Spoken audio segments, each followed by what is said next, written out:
우리 같이 인사 나누겠습니다. 일주일 동안 수고하셨습니다. 새해 먹고 돌아갑시다. 이 시간에는 요한복음 11장 38절부터 44절 말씀까지 읽었습니다. 나눌 말씀의 제목은 무덤 앞에서의 예수님의 기도입니다. 무덤 앞에서의 예수님의 기도. 아주 오래전에 약 27년 전인 것 같아요. 제가 경기도 양지에 있는 총신대학원을 간 적이 있습니다. 그때 강의실을 구경하는데 그 강의실에 그 총신대학원에 교훈이 걸려 있더라고요. 그런데 그 교훈을 보니까 5가지를 쭉 열거하고 있어요. 그 중에 4가지가 이겁니다.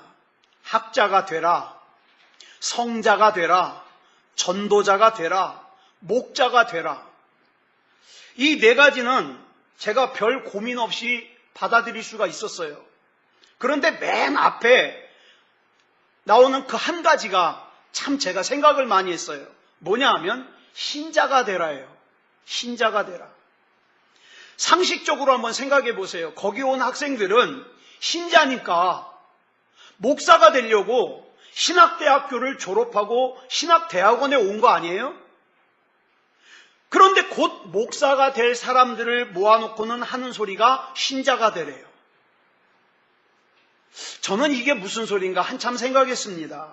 그런데 그 뒤로 이제 30년 가까이 흘러 한 교회의 목사로서 여러분들에게 또 하나님의 말씀을 증거하면서 제가 정직하게 고백을 하면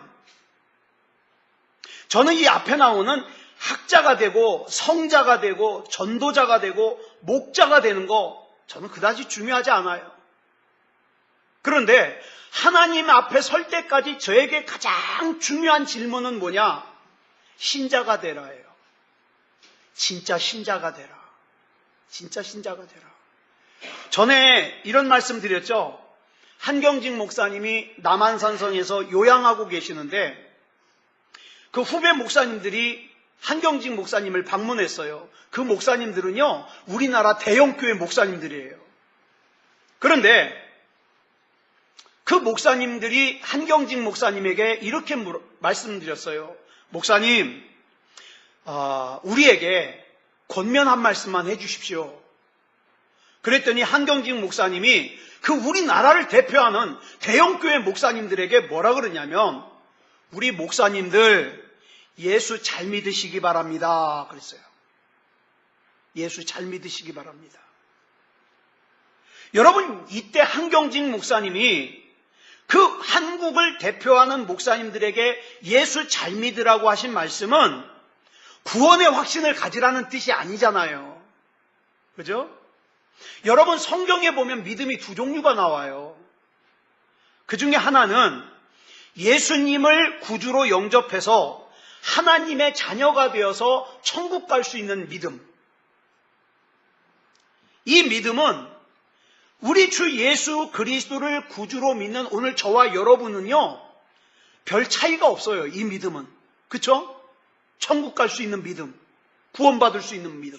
그런데 또 다른 믿음이 이게 문제예요. 또 다른 한 종류의 믿음이 뭐냐? 이 땅을 살아가는 데 있어서 우리 삶 속, 일상적인 삶 속에서 작동하는 믿음. 이 믿음에 있어서는 성경에 보니까 용사와 같은 믿음을 가진 사람이 있는가 하면 구원의 확신은 가졌지만 하나님은 믿지만 일상적인 삶에서, 실제적인 삶에서 믿음이 작동하지 않는 초라한 믿음이 있다 이 말이에요. 여러분은 용사와 같은 믿음입니까? 초라한 믿음입니까? 그래서 마태복음 6장 30절, 마태복음 8장 26절, 마태복음 16장 8절, 누가복음 12장 28절에 보니까 예수님이 제자들에게 이렇게 말씀하셔요. 믿음이 적은 자들아. 여러분, 이때 예수님께서 말씀하신 믿음은 그 첫 번째 믿음일까요? 두 번째 믿음일까요? 두 번째 믿음이에요. 구원을 얻는 데 필요한 믿음이 없다는 뜻이 아니라 너 왜 일상적인 삶 속에서 하나님을 신뢰하는 믿음이 작동하지 않는 거니? 이걸 말하는 거죠. 여러분, 오늘 본문을 보면 우리가 잘 아는 죽은 나사로를 예수님이 살려내시는 장면이 나옵니다. 근데 지금 나사로가 어디 있어요? 무덤에 있습니다. 무덤은 어떤 곳이에요? 더 이상 어떤 가능성도 없는 곳이에요. 더 이상 어떤 희망도 가질 수 없는 곳이에요. 그게 무덤이에요. 그러므로 무덤이라는 것은 우리 인간적인 상식선에는 무슨 뜻입니까? 절망이에요. 끝이에요.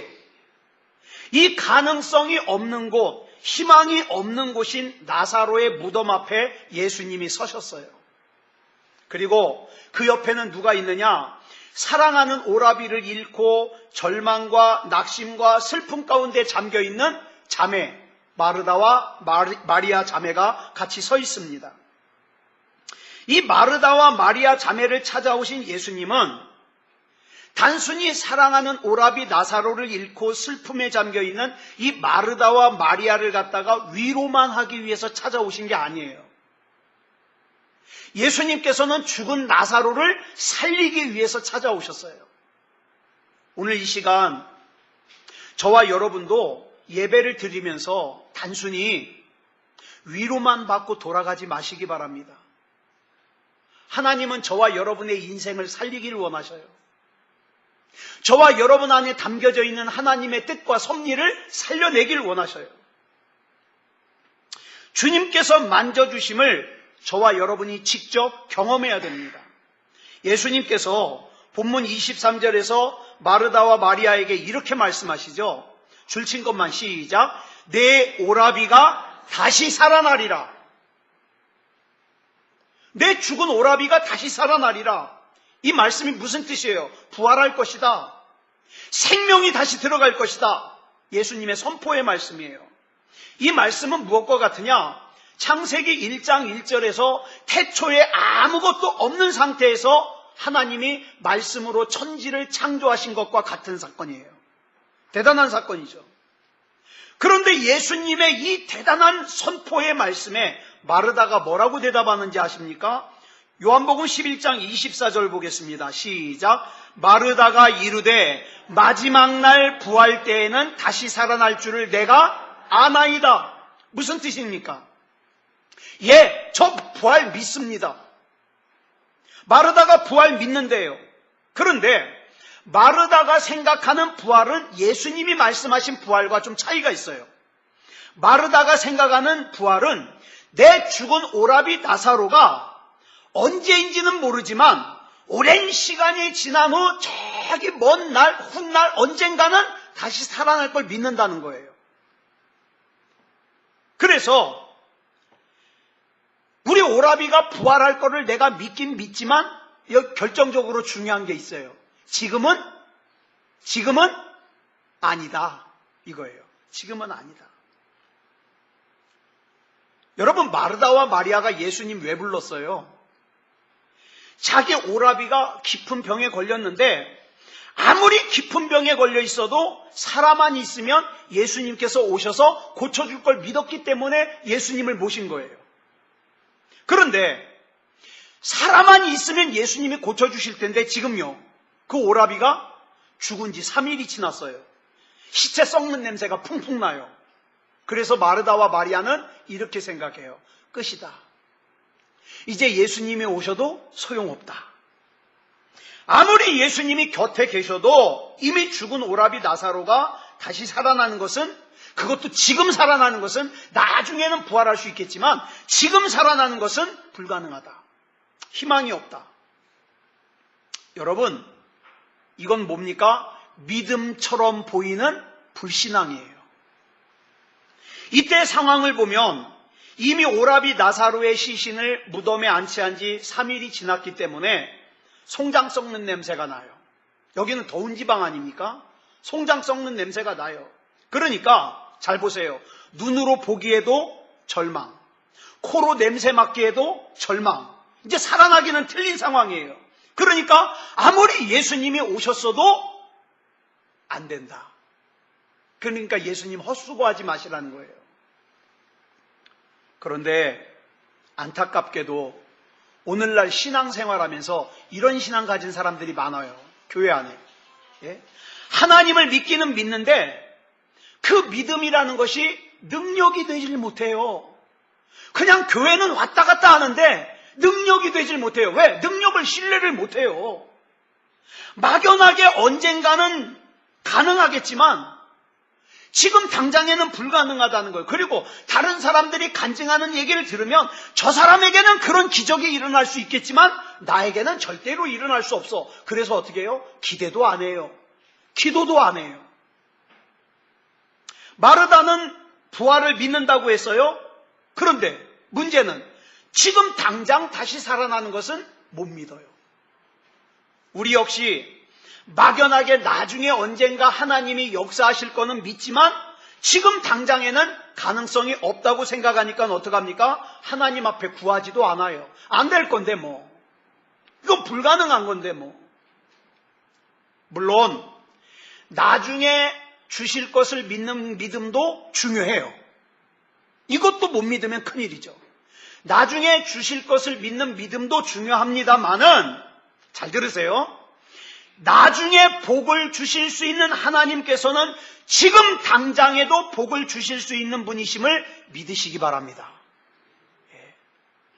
오늘의 능력을 믿지 못하면 내일도 능력을 구하지 못해요. 오늘의 능력을 사모하지 못하면 내일도 능력 사모 못해요.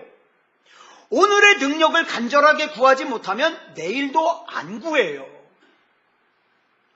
요한복음 11장 25절로 26절 말씀 보겠습니다. 시작. 예수께서 이르시되 나는 부활이요 생명이니 나를 믿는 자는 죽어도 살겠고 무릇 살아서 나를 믿는 자는 영원히 죽지 아니하리니 이것을 내가 믿느냐?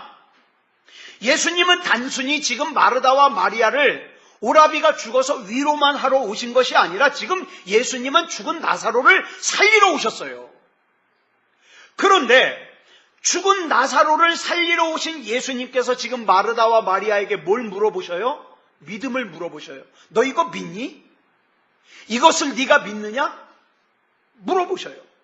우린 이렇게 생각해요. 아이 그거 물어보지 말고 그냥 죽은 나사로를 살려내면 어련히 잘 믿을까? 그쵸? 여러분 하나님께서 나 믿음 적다고 나 믿음 약하다고 뭐라고 하지 마시고 그냥 로또라도 하나 당첨되게 해주시면 내가 얼마나 하나님의 능력을 찬양하면서 잘 믿을까? 잘 들으세요. 순서가 바뀌었어요. 예수님은 먼저 믿느냐고 물으세요. 내가 너에게 뭘 해주길 원하느냐? 내가 능히 이 일 할 줄을 믿느냐? 왜 믿음을 먼저 물어보실까요? 이유가 있어요. 주님의 능력은 믿음이라고 하는 그릇에 담겨져요. 여러분 우리가 하나님 앞에 구하는 기적은 저와 여러분의 믿음이라고 하는 그릇에 담겨져요. 근데 믿음이라는 그릇은 준비하지 못하고 젖이 없어서 그러면 하나님은 난처해요. 어디다 담아줘? 주실 수 있는데 어디다 담아줘? 그래서 우리는 항상 하나님 더 큰 믿음의 그릇을 주시옵소서. 우리 주님의 관심은 내 직분이 아니에요. 내가 목사냐 권사냐 집사냐 이거 관심 없어요. 우리 학력도 관심 없어요. 뭐 대학원 졸업이냐 박사냐 아니면 고졸이냐 중졸이냐 초졸이냐 이거 관심 없어요. 우리 재산도 관심 없어요. 집이 몇 채냐 한 채냐 전세냐 월세냐 이것도 관심 없어요. 또 눈이 크냐 작으냐 잘생겼냐 못생겼냐 이것도 관심 없어요. 우리 주님의 관심은 저와 여러분을 향한 주님의 관심은 오직 이거예요. 너 나 믿니? 너 나 진짜 믿니? 예 주님 내가 주님을 믿나이다. 앞으로 언젠가가 아니라 너 지금 당장 너의 죽은 오라비 나사로가 다시 살아날 걸 믿니? 다른 사람이 아닌 바로 너에게 지금 하나님의 기적이 일어날 걸 믿니? 이렇게 물어보시면 뭐라고 대답하시겠어요? 이 질문을 하신 후에 예수님이 그러셔요. 부활이요 생명이신 예수님께서 마르다와 마리아와 함께 나사로의 무덤으로 가십니다. 예수님께서 나사로의 무덤으로 가시는 이유는 단지 죽은 나사로를 조문하기 위해서 가시는 게 아니에요. 죽은 나사로를 살리기 위해서 가셔요. 주님을 완전히 신뢰하지 못하는 사람은 그저 주님께 위로만 받으려고 그래요. 오늘 이 자리에 참석하신 여러분도 마찬가지예요. 하나님을 신뢰하는 사람은 저와 여러분의 삶 가운데 하나님의 능력이 기적이 일어날 걸 믿고 기대하지만 하나님을 믿지 못하고 하나님을 신뢰하지 못하는 사람은 뭐예요? 그냥 설교 들으면서 위로만 받으면 끝이에요. 달라요, 그 삶은. 그렇지만 우리 주님께서는 저와 여러분에게 능력을 주시기를 원하십니다. 여러분, 나사로가 있는 무덤은 어떤 희망도 없는 곳이라 그랬어요. 어떤 가능성도 없는 곳이라 그랬어요. 그런데 여러분 잘 들으세요. 우리 주님은 가능성이 있어야만 능력을 행하시는 분이 아니에요. 이사야 말씀을 보니까 가능성이 전혀 없는 광야에도 뭘 내셔요? 길을 내세요. 가능성이 전혀 없는 사막에도 강이 흐르게 하세요. 그게 우리 하나님이에요. 나사로의 무덤에 오신 예수님께서는 먼저 마르다와 마리아에게 믿음을 물으신 후에 한 가지 요구를 하세요. 뭘 요구하시느냐? 무덤을 가로막고 있는 돌을 옮겨 놓아라. 돌을 옮겨 놓아라. 여러분, 예수님의 이 말씀의 본문 39절을 보니까 마르다가 또 이렇게 대답을 해요. 줄친 것만 시작. 주여, 죽은 지가 나흘이 되었음에 벌써 냄새가 나나이다. 이 말은 무슨 뜻이에요? 지금 정중하게 얘기하고 있지만 뜻이 뭐냐면 열어봐야 소용없습니다. 다 끝났습니다. 내가 생각하기에는 이미 이 상황이 다 끝났으니까 예수님, 더 이상 쓸데없는 짓 하지 마십시오. 마르다와 마리아는 죽은 오라비가 아파서 치료해달라고 예수님께 사람을 보냈어요. 이때는 이 마르다와 마리아는 예수님께서 오라비를 고쳐주실 걸 믿었어요. 그런데 이미 죽은 지 3일이나 지나서 썩는 냄새가 진동하는 지금은 다시 살리는 것은 불가능하다는 거예요. 그러니까 지금 할 수 있고 없고를 누가 결정하는 거예요? 누가 결정하고 있어요? 마르다와 마리아 자기가 결정하고 있어요. 예수님이 하실 수 있고 없고를. 여러분, 저와 여러분이 만약에 그 마르다와 마리아 자리에 있었다면 뭐라고 대답하셨을 것 같아요? 오늘 본문에 나오는 마르다와 마리아뿐만 아니라 오늘 이 시간 저와 여러분에게도 우리 주님께서는 낙심이라고 하는 무덤, 아무 꿈도 꿀 수 없는 절망의 무덤, 그 다음에 너무 질병이 커가지고 인간의 의술로는 고치기 힘든 무덤, 원망이라고 하는 무덤, 두려움이라고 하는 무덤, 실패라고 하는 무덤, 미움이라고 하는 무덤, 이 무덤을 가로막은 돌을 옮겨 놓으래요. 하나님, 이 문제는 절대로 안 될 것 같습니다. 그래, 그 무덤을 가로막은 돌 옮겨 놔라. 여러분, 우리 예수님은요, 눈짓 하나로도 그 돌을 옮길 수 있는 분이에요. 그러면 그 돌을 옮길 수 있는 예수님께서 왜 무덤을 가로막은 돌문을 마르다와 마리아에게 열으라 그러셨을까요? 잘 보세요. 지금까지 마르다와 마리아가 믿음이 있어요, 없어요? 없어요. 예수님께서 지금 능력을 담아주실 그릇이 없어요. 그래서 마르다와 마리아가 무덤을 가로막은 돌문을 여는 것으로서 그의 믿음을 표현할 때 그 믿음의 그릇에 죽은 나사로를 살려주시는 것을 담아주시기 위해서. 그래서 돌문 옮겨 놓으라는 거예요.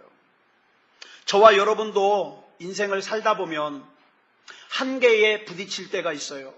특히 오늘 지금 저와 여러분이 살고 있는 이 나라가 지금 너무 힘들어요. 힘들다 보니까 온통 마음을 사로잡은 생각이 뭐예요? 나는 안 될 거야. 나는 틀렸어. 그래서 어떡합니까? 포기와 낙심과 또 그에 비례해가지고 어떻게 해요? 원망, 불평, 누구 때문이야? 정치하는 사람 때문이야? 누구 때문이야? 원망, 미움이 가득해요. 그런데 우리 주님께서는 저와 여러분에게 원망하지 말고 미워하지 말고 무덤을 가로막은 돌문을 옮겨놔라. 옮겨놔라.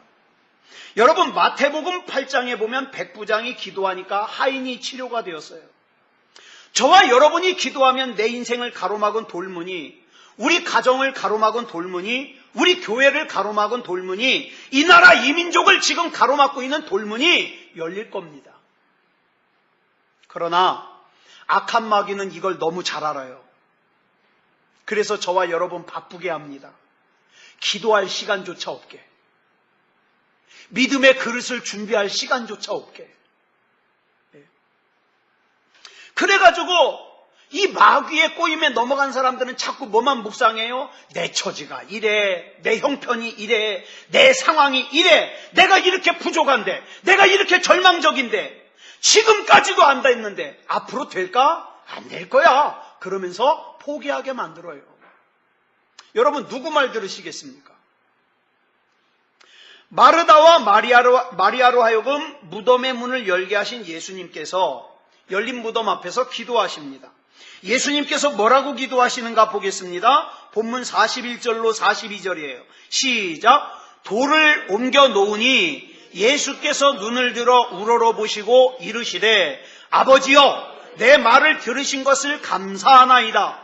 항상 내 말을 들으시는 줄을 내가 알았나이다. 그러나 이 말씀하옵는 것은 둘러선 무리를 위함이니 곧 아버지께서 나를 보내신 것을 그들로 믿게 하려 함이니이다.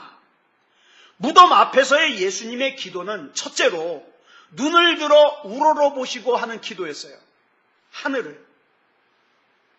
예수님께서 기도하실 때 그 기도하는 장소가 어디예요? 나사로의 무덤 앞이에요. 가능성이 없어요. 직장을 봐도, 가정을 봐도, 내 미래를 봐도. 제가 저희 집 아이한테 그랬어요. 아빠 앞날이 어떨 것 같아? 그러길래 제가 자, 눈 감아봐라. 눈 감았어요. 어떠냐? 깜깜한데? 그렇다. 미래가 깜깜하다. 여러분, 뭘 봐도 가능성이 없어요. 깜깜해요. 희망이 보이지 않아요. 그러니까 우리 예수님은 그 깜깜한 내 상황, 내 처지, 나사로가 있는 무덤, 이걸 보신 게 아니라 어떻게 했어요? 하늘을 우러러 창조주 하나님을 보셔요. 새 일을 행하시는 하나님을 보셔요. 광야에 길을 내시는 하나님, 사막에 강물이 흐르게 하시는 하나님, 그 하나님을 보세요. 기도는 무덤과 같은 나의 처지와 형편을 보고 하는 게 아니에요. 내 처지가 이런데 기도한다고 될까? 내 처지 아무리 묵상해봤자 달라지지 않아요. 그러니까 하나님 보자고요. 하나님, 광야에 길을 내시는 하나님 보자고요. 사막에 강물이 흐르게 하시는 하나님 보자고요. 여러분 시편 121편 1절로 2절 보겠습니다. 시작. 내가 산을 향하여 눈을 들리라. 나의 도움이 어디서 올까? 나의 도움은 천지를 지으신 여호와에게서로다. 천지를 지으신 하나님을 바라보고 그 하나님을 믿고 하는 게 기도예요. 마르다와 마리아는 주님을 믿었습니다. 그런데 이 눈앞에 있는 나사로의 무덤이라고 하는 절망스러운 환경 때문에 자꾸 안 된다고 하는 절망에 사로잡힌 거예요. 여러분 아마 지금 싸울 거예요. 여러분 속에서. 된다 안 된다. 기도하면 된다. 아니야, 네 상황은 안 돼. 싸울 거예요. 안 된다는 것이 우세한 사람은 어떻습니까? 기도 안 해요. 그냥 어떻게 되겠지. 안 되면 말고 그러고만 안 되니까요. 여러분 지금 누구 소리 듣고 계세요? 마르다와 마리아는 주님을 믿었어요. 무덤은 우리를 자꾸 의심으로 인도합니다. 저와 여러분을 둘러싼 이 무덤 같은 상황과 처지와 형편은 자꾸 하나님을 의심하게 만들어요. 그러나 하나님을 바라보고 기도하는 사람은 하나님이 능력 주십니다. 어느 쪽에 서시겠습니까? 그래서 예수님께서 무덤을 보지 아니하시고 하늘을 우러러 보신 거예요. 그래서 저와 여러분이 이렇게 기도해야 됩니다. 주님, 나로 하여금 나를 둘러싼 상황을 보지 말게 하시고 하늘을 볼 수 있는 믿음 주시옵소서. 주님, 나의 기도가 내 문제만 바라보는 기도가 아니라 하나님의 능력을 바라보는 기도가 되게 해주시옵소서. 여러분, 기도할 때 빠지기 쉬운 함정이 뭐냐면 실컷 기도는 하나님께 해놓고서 응답은 누구한테 기대해요? 사람에게 기대해요. 이 사람이 나 도와줄까? 저 사람이 나 도와줄까? 여러분, 내 옆에 있는 사람이 서운한 이유가 왜 서운해요? 사람이 미운 이유가 뭐예요? 내가 그 사람에게 기대하는 게 있는데 그 기대에 못 미치니까 서운한 거예요. 섭섭한 거예요. 아무것도 기대하지 않으면 안 섭섭해요. 저희 집 아이가 학교에 들어가고 저랑 약속을 했어요. 10시까지 들어오너라. 그랬더니 이놈이 한 번도 10시까지 잘 안 들어오려고 그러는 거예요. 그래서 어떻게 해요? 안 들어오기로 작정했는 걸 뭐. 그 다음에 이제 전 기대 안 해요. 전 자버려요. 왜? 여러분, 기대라는 건요, 일찍 들어올 때, 말이 통할 때, 그게 기대가 되는 거예요. 그렇죠? 하나님께서 저와 여러분에게 섭섭하실 때가 있어요. 어떨 때예요? 얘는 기도할 줄 알았는데 안 해. 얘는 정말 예배를 잘 드릴 줄 알았는데 안 드려. 그러면 섭섭하셔요. 근데 애시당초 싹수가 노라면 어떻게 해요? 하나님도 섭섭하지 않으셔요. 원래 그런 애인데 뭐. 여러분은 기도 안 할 때 하나님이 섭섭해 하세요? 전혀 안 섭섭해 하세요? 한번 물어보세요. 섭섭하신가? 여러분, 우리가 무덤 앞에서 하시는 예수님의 기도는 첫 번째 뭐예요? 하늘을 우러러 보는 기도. 하늘을 우러러 보는 기도. 자, 그 다음에 이제 예수님의 기도는 또 두 번째 특징이 뭐냐? 응답을 믿고 하는 기도예요. 자, 우리 같이 한번 읽겠습니다. 시작. 아버지여, 내 말을 들으신 것을 감사하나이다. 항상 내 말을 들으시는 줄을 내가 알았나이다. 여기 예수님의 기도를 보면 응답해 주세요가 아니에요. 내 말을 들으신 것을 감사하나이다예요. 지금까지 응답하신 하나님을 신뢰하며, 하나님, 지금까지 내 기도에 응답하신 하나님께서 당연히 마땅히 100% 응답해 주실 거니까 감사합니다. 신뢰죠. 그런데 더 놀라운 게 있어요. 지금 나사로의 무덤 앞에서 하는 예수님의 기도는 목적이 죽은 나사로를 살리는 게 아니에요. 예수님의 기도가. 죽은 나사로를 살리는 게 목적이 아니라 죽은 나사로가 살아나는 것을 통하여 하나님께서 영광 받으시는 게 목적이에요. 오늘 저와 여러분이 응답받고 승리하는 인생을 사는 것은 승리하는 인생 자체가 목적이 아니에요. 하나님 믿는 내가 그렇게 삶으로 말미암아 하나님 영광 받으시는 게 목적이에요. 조금 전까지만 해도 무덤을 열어봐야 소용없다고 했던 마르다와 마리아에게 무덤을 열라고 하시면서 주님께서 하신 말씀이 40절에서 뭐예요? 줄친 것만 시작. 내 말이 내가 믿으면 하나님의 영광을 보리라 하지 아니하였느냐? 믿으면 하나님 영광 볼 거예요. 안 믿으면 못 봐요. 여러분 마찬가지예요. 믿으면 하나님 영광 봐요. 믿으면 하나님 기적 경험해요. 안 믿으면 죽었다 살아나도 못해요. 그런데 이 말은 누구만 할 수 있느냐? 하나님 영광 본 사람만 할 수 있는 말이에요. 그렇다면 예수님께서 나사로의 무덤 앞에서 네가 믿으면 하나님의 영광을 보리라 하지 아니하였느냐라고 말씀하셨다는 건 무슨 뜻이에요? 이미 예수님은 보셨어요. 하나님의 영광을 보셨어요. 그럼 하나님의 영광이라는 게 뭘까요? 나사로의 무덤에는 믿음이 아니면 알 수 없는 하나님의 영광이 담겨져 있어요. 예를 들면 이런 겁니다. 요셉이 자기 형들에 의해서 애굽으로 종으로 팔려갔어요. 애굽으로 가서 11년 동안 종살이를 하고 2년 동안 억울하게 감옥살이를 했어요. 요셉은 몰랐어요. 내가 하나님 앞에 뭐 잘못한 거 있는가? 내가 뭘 크게 잘못해서 내가 11년 동안 종살이를 하고 2년 동안 감옥살이를 하지? 이해할 수가 없었어요. 그런데 나중에 하나님의 섭리를 깨닫고 나니까 창세기 45장 5절에서 형들에게 이런 고백을 하는 거예요. 시작. 당신들이 나를 이곳에 팔았다고 해서 근심하지 마소서. 한탄하지 마소서. 하나님이 생명을 구원하시려고 나를 당신들보다 먼저 보내셨나이다. 즉 하나님께서 자신을 애굽으로 먼저 보내신 이유에 담겨져 있는 하나님의 섭리가 뭐예요? 생명을 구원하시려고. 그걸 요셉이 깨달은 거예요. 그 하나님께서 저와 여러분의 삶에도 영광을 담아두셨어요. 주여, 내 삶에 담아주신 영광을 알게 하옵소서. 언젠가 저와 여러분도 요셉처럼 하나님께서 저와 여러분을 왜 지금의 이 상황까지, 이 상황에 있게 하셨는지, 그래서 그랬구나, 이걸 아는 날이 올 거예요. 지금 당장 내 눈에 보이는 것은 형들이 나를 종으로 팔았어요. 억울하게 감옥살이를 해요. 왜 내 인생이 안 풀릴까? 그런데 그 안에 담겨져 있는 섭리를 알게 된다 이 말이에요.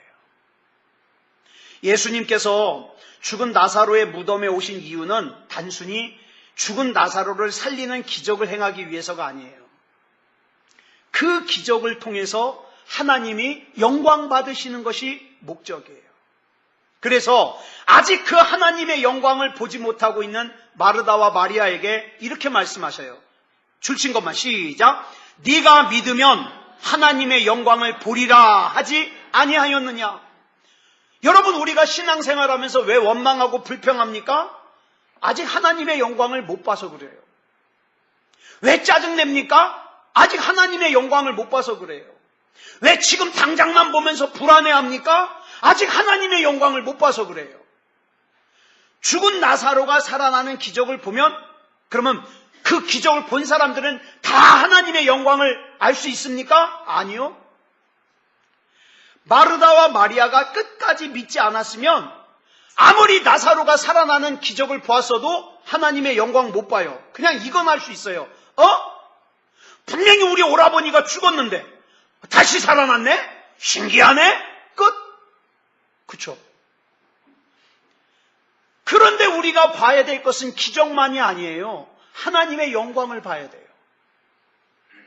하나님의 섭리가 깨달아지고 하나님의 영광을 볼 수 있어야 돼요. 그 자리에 그 나사로가 살아나는 그 장소에 많은 사람들이 있었지만 그 나사로가 살아나는 기적을 본 사람들이 다 하나님의 영광을 봤냐? 아니요, 못 봤어요. 못 봤어.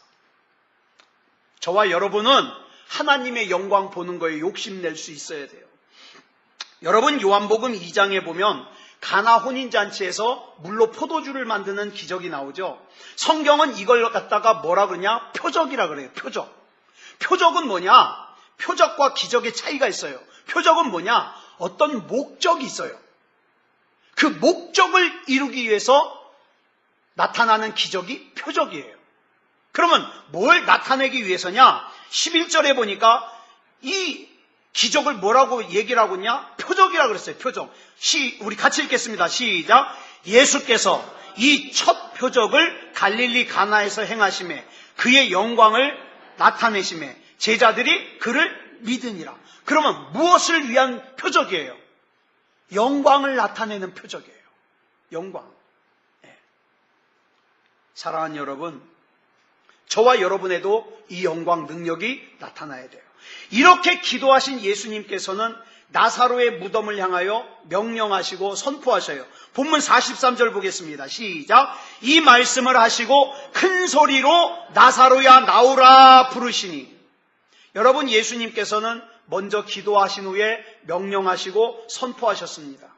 이 명령과 선포는 저와 여러분에게도 주신 능력이에요. 내가 능력이 있어서가 아니에요. 주님이 나에게 주셨어요. 그러니까 예수님의 이름으로 명령하고 선포해야 돼요. 원래 이 능력이 아담과 하와에게 주어졌는데 이 주어질 때 뭐라고 성경은 기록하고 있느냐? 하나님의 형상으로 기록하고 있어요.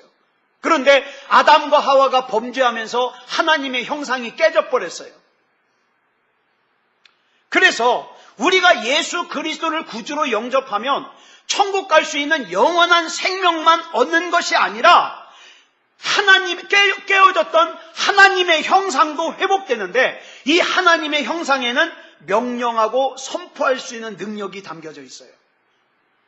그래서 사도행전 3장 6절을 보면 베드로와 요한이 제9식 기도 시간에 성전으로 기도하러 가다가 성전 미문 앞에서 구걸하고 있는 나면서부터 한 번도 걸어본 적이 없는 장애인을 향해서 뭐라 그럽니까? 시작! 은과 금은 내게 없거니와 내게 있는 이것을 내게 주노니 나사렛 예수 그리스도의 이름으로 일어나 걸으라. 예수 그리스도의 이름이에요. 예수 그리스도의 이름. 오늘 저와 여러분 인간적으로 포기하고 있는 그 무덤을 향해서 예수 그리스도 이름으로 명령하시기 바랍니다. 선포하시기 바랍니다. 여러분들은 다 일어날 수밖에 없는 사람들이에요. 마귀에게 속지 마세요. 넌 안 돼. 너는 글렀어. 넌 틀렸어. 너는 절망이야. 마귀에게 속지 마세요. 지금부터라도 예수 그리스도 이름으로 명령하면, 선포하면 됩니다. 돼요. 자, 우리 반주 준비해 주시고요. 그래서 오늘 우리가 이 찬양 부르고 우리가 같이 기도하려고 그래요. 나의 등 뒤에서 나를 도우시는 주님께서 일어나 걸으라고 명령하셔요. 새 힘을 주겠다고 명령하셔요. 우리 같이 이 찬양 부르고 합심으로 기도하겠습니다.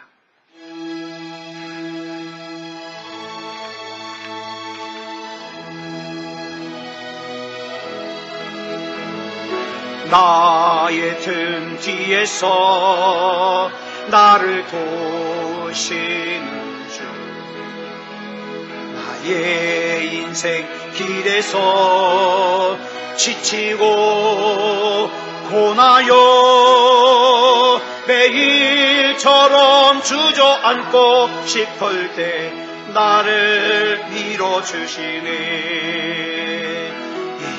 일어나 걸어라, 내가 새 힘을 주리니. 일어나 너 걸어라, 내 너를 도우리. 나의 등 위에서 나를 도우시는 주, 평안히 길을 갈 때 보이지 않아도 지치고 고나여 넘어질 때면 다가와 손 내미시네. 아멘. 일어나 걸어라, 내가 새 힘을 주리니. 일어나 너 걸어라, 내 너를 도우리. 나의 등 뒤에서 나를 도우시는 주, 때때로 뒤돌아보면 여전히 계신 주, 잔잔한 미소로 바라보시며 나를 재촉하시네. 일어나 걸어라, 내가 새 힘을 주리니. 일어나 너 걸어라, 내 너를 도우리. 아멘.